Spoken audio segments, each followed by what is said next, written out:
మీకు ఈ ఫోటోలో కనపడుతున్న వ్యక్తి చాలా మందికి తెలియకపోవచ్చు కానీ ఉమ్మడి పశ్చిమ గోదావరి జిల్లా ప్రజలకైతే తెలుసు. మాజీ మంత్రి కానుమూరు నాగేశ్వరరావుకి తనయుడు, అలాగే మొన్న ఎంపీగా ఏలూరు పార్లమెంటుకి వైసీపీ నుంచి పోటీ చేసి ఓడిపోయినటువంటి వ్యక్తి. కాబట్టి ఉభయ గోదావరి జిల్లా ప్రజలకైతే కొంచెం అవగాహన వ్యక్తి, రాష్ట్రం మొత్తం తెలియకపోయినా. ఎందుకు ఇప్పుడు ఈయన గురించి మాట్లాడుకోవాల్సి వచ్చిందంటే, వైసీపీకి ఒక బుద్ధి ఉంది, అంటే వైసీపీ నాయకులకు ఒక బుద్ధి ఉంది. ఏంటంటే ఏదైనా కేసులో వాళ్ళు అక్రమంగా దొరికారనుకోండి, ఏదో ఒక విధంగా కేసు నుంచి బయటపడటం కోసం వాళ్ళు ఎంతకైనా బరితెగిస్తారు.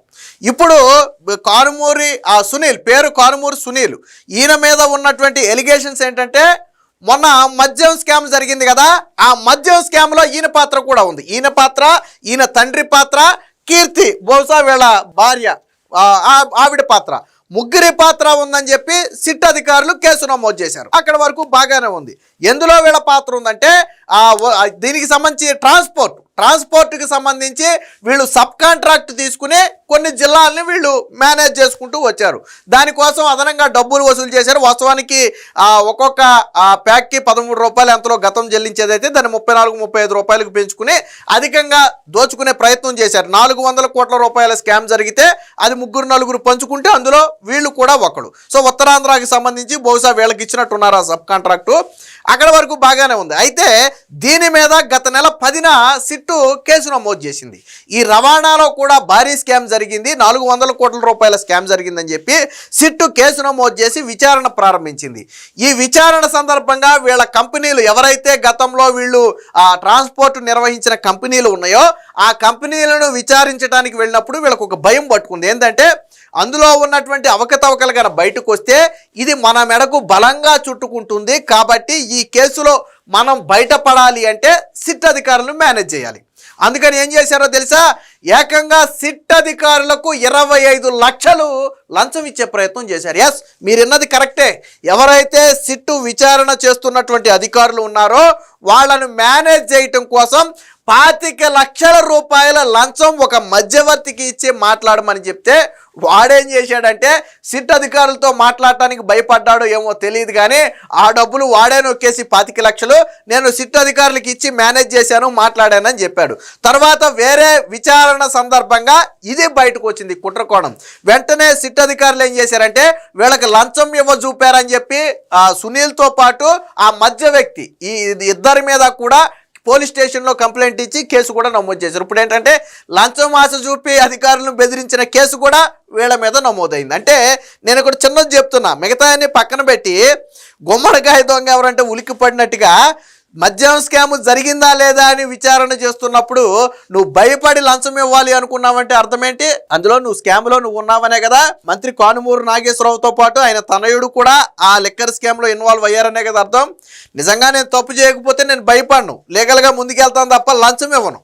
కానీ ఎప్పుడైతే లెక్కలు చూడటానికి సిట్ అధికారులు విచారణకు వచ్చారో అప్పుడు వాళ్ళను మేనేజ్ చేయడం కోసం మధ్యవర్తితో డబ్బులు ఇప్పించారు. అది కూడా 1-2 లక్షలు కాదు, నాకు తెలిసి 25 లక్షలు అనేది మొదటి విడతగా.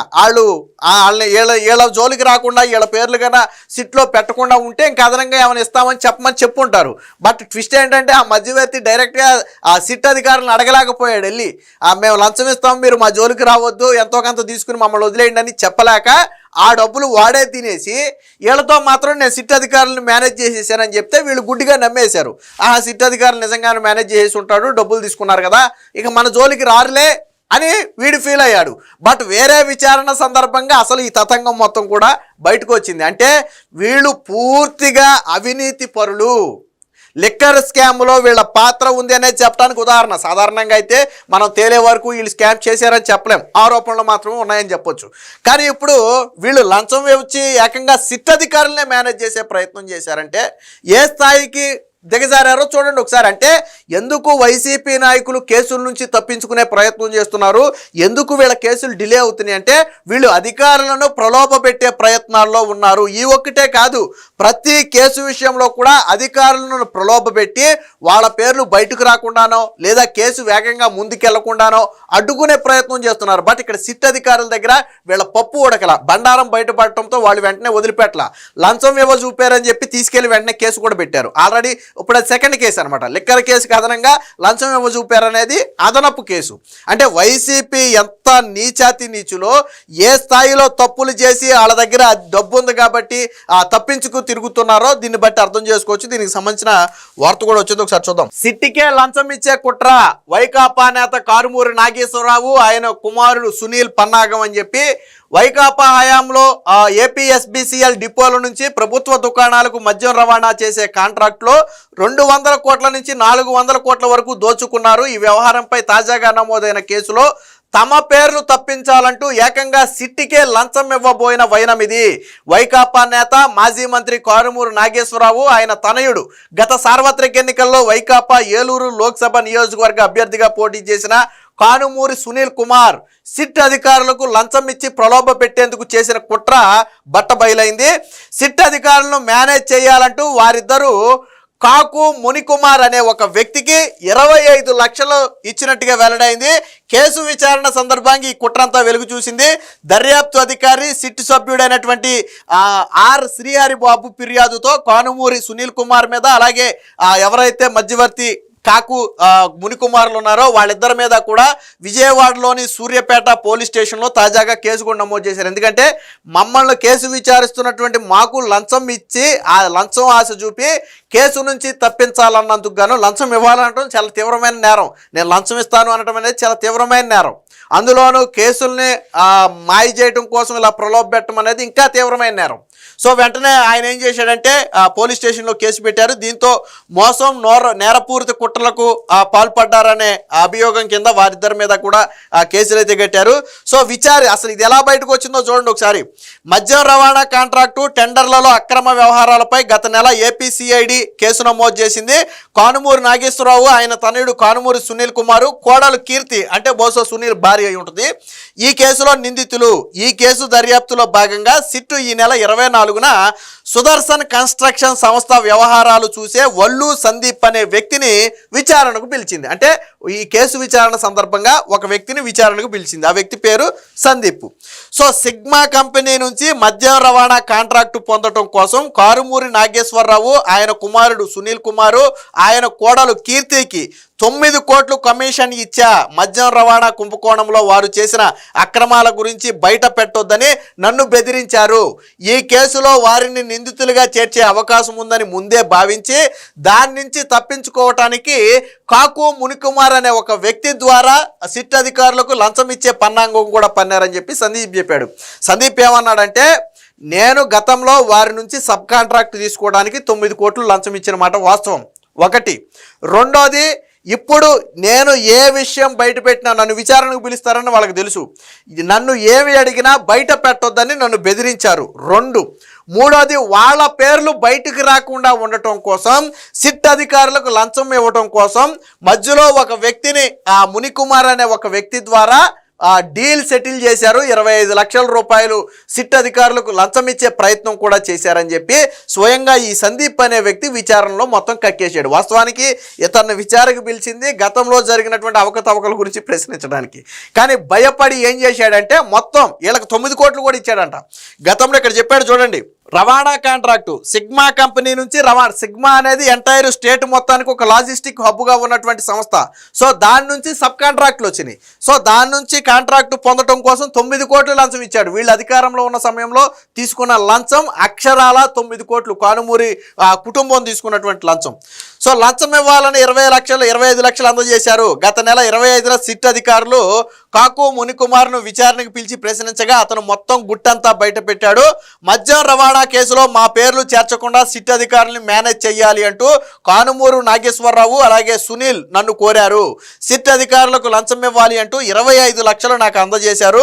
సిట్ అధికారులతో నాకు ఎలాంటి పరిచయాలు లేనప్పటికీ వారు నాకు తెలుసన్నట్టుగా సునీల్ కుమార్ను మభ్యపెట్టి అతని నుంచి డబ్బు తీసుకున్నా. వాస్తవానికి ఈడు కూడా ఒప్పేసుకున్నాడు. ఎవరైతే ఈ మునికుమార్ ఉన్నాడో వాడు కూడా ఏమన్నాడంటే, సార్ నిజమే వాళ్ళు మీకు లంచం ఇవ్వాలని చెప్పి 25 లక్షలు నాకు ఇచ్చిన మాట వాస్తవం.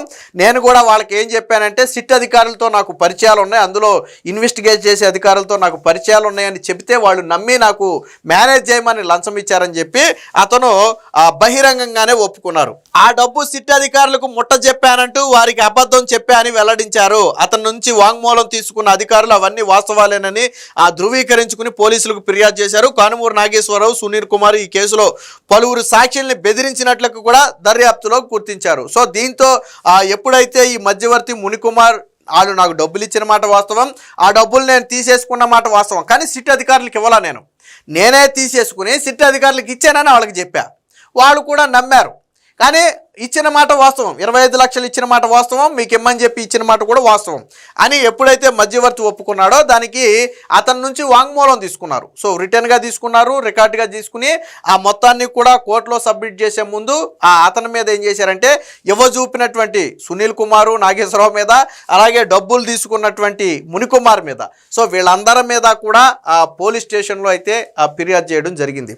సో ఇక్కడ అసలు ఏం జరిగిందో చూడండి. సో గతంలో 13 రూపాయలు ఉండేది, వాస్తవానికి మొదటగా రవాణాకి 13 రూపాయలు ఉండే ఒక్కొక్క కేసుకి. తర్వాత ఏం చేశారంటే దాన్ని 34 రూపాయలకి చేశారు.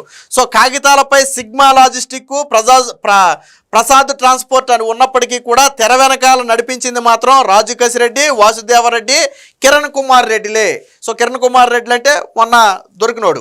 సో వారు ముగ్గురు కలిసి కోస్తా, ఉత్తరాంధ్ర ప్రాంతాల్లో రవాణా సబ్ కాంట్రాక్ట్ను వైకాపా అప్పటి మంత్రి కానుమూరు నాగేశ్వరరావు కుమారుడు సునీల్కు అప్పగించారు. సునీల్ హైదరాబాద్లో కార్యాలయం ఏర్పాటు చేసుకుని తన పరిధిలోని జిల్లాల మద్యం రవాణా సబ్ కాంట్రాక్ట్ను ఒక్కో జిల్లాకు ఒక్కొక్క వైకాపా నేతకు అప్పగించారు. ఈ క్రమంలోనే సిగ్మా లాజిస్టిక్స్ నుంచి సునీల్ అతని కుటుంబాల ఖాతాల్లోకి డబ్బులు వచ్చాయి. ఇందాక చెప్పాడు చూసారా, నేను సబ్ కాంట్రాక్ట్ తీసుకోవడం కోసం 9 కోట్లు లంచం ఇచ్చానని.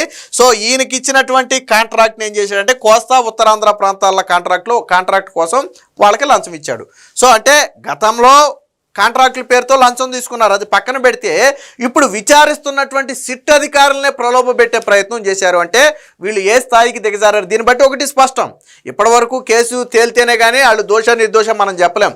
కానీ ఇప్పుడు దీన్ని బట్టి చాలా స్పష్టంగా అర్థమవుతుంది. ఒక వ్యక్తికి 25 లక్షలు లంచం ఇచ్చి కేసులో వాళ్ళ పేర్లు పెట్టొద్దు అన్నారు అంటే దాని అర్థం ఏంటి, వాళ్ళు తప్పు చేశారు, గతంలో వాళ్ళు అవినీతి చేశారు, స్కాముల్లో ఉన్నారు అనేది దీన్ని బట్టి స్పష్టంగా అర్థమవుతుంది. ఇదంతా కూడా ఒకసారిగా వైసీపీలో ఉలిక్కిపాటు లాంటిది. ఎప్పుడైతే కానుమూరు సునీలు లంచం ఇవ్వజూపి సిట్ అధికారులకు దొరికిపోయాడు, దాని మీద కేసు నమోదు చేశారనే వార్త బయటకు వచ్చిందో వైసీపీ నేతలు కూడా ఉలిక్కిపడ్డారు. ఎందుకంటే ఇప్పుడు దాన్ని ఎలా కవర్ చేయాలి, కవర్ చేయడానికి లేదు. సిట్ అధికారులకు లంచం ఇచ్చి అడ్డంగా దొరికిపోతే తీసుకున్నవాడే ఎస్ నాకు లంచం ఇచ్చి మీకు ఇమ్మన్నారని చెప్పి మధ్యవర్తాడు ఒప్పుకుంటే ఇంకా వాళ్ళు మట్టికి ఏం చేస్తారు.